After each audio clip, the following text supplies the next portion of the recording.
Hey Gen X, we are officially into the biggest generational wealth transfer in Canadian history. So over the next decade, billions of dollars in real estate equity will transfer from baby boomers to Gen X. And most families aren't prepared for how big of a role the family home plays in this shift. In today's video, I'm breaking down the real impact of this wealth transfer, what Gen X needs to know, and how the two conversations every family should start having now, not when a crisis forces the decisions. I'm Michelle Bell, a Halton Hills Realtor, and I work with Gen X homeowners every day, navigating aging parents, downsizing, inheritance decisions, and equity planning. Let's get into it. Between now and 2035, Canada will see the largest transfer of real estate wealth in our history. Boomers, who make up one of the most property-rich generations ever, own a massive share of Canada's homes. And many bought 20, 30, even 40 years ago, which means their properties hold enormous equity, and that equity is about to start shifting to their Gen X children and grandchildren. But here's the catch. Most families have never talked about what happens to the home, the equity, or the timing in these decisions. Gen X is in a very unique position. We're supporting aging parents, we're supporting adult children, and many of us are planning our own downsizing or retirement at the same time.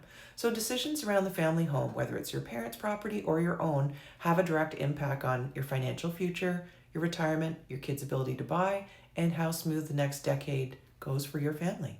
And here in Halton Hills, where property values have grown steadily for decades, the family home is often the single largest piece of the generational wealth that people have.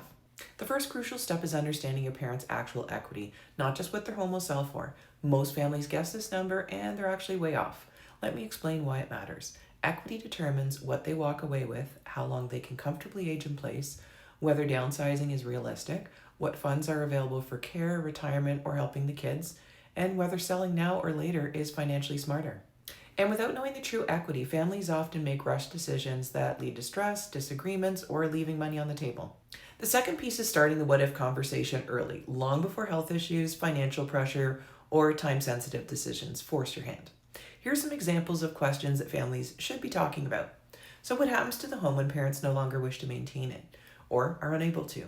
Who will manage the sale or the transition? Will adult children be able to keep the home? Should the home become a rental? Does downsizing earlier protect more equity for them? And how will proceeds be distributed or used? These conversations are often emotional, but avoiding them only makes things harder later. Families who talk early and have a plan protect more wealth and experience far less stress. With rising living costs, property taxes, utilities, and ongoing mortgage renewal wave in Canada, timing has become even more important. Some families find it makes sense to sell sooner, others may want to hold longer. But the key is making the decision based on the data, not the panic, pressure, or the guessing.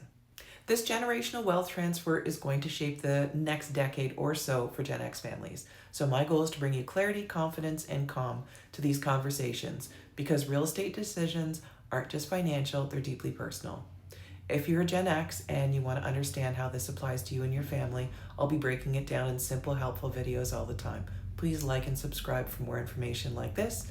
And if you ever want a personalized look at your family's equity position, please feel free to reach out anytime. Thanks. I'm Michelle Bell.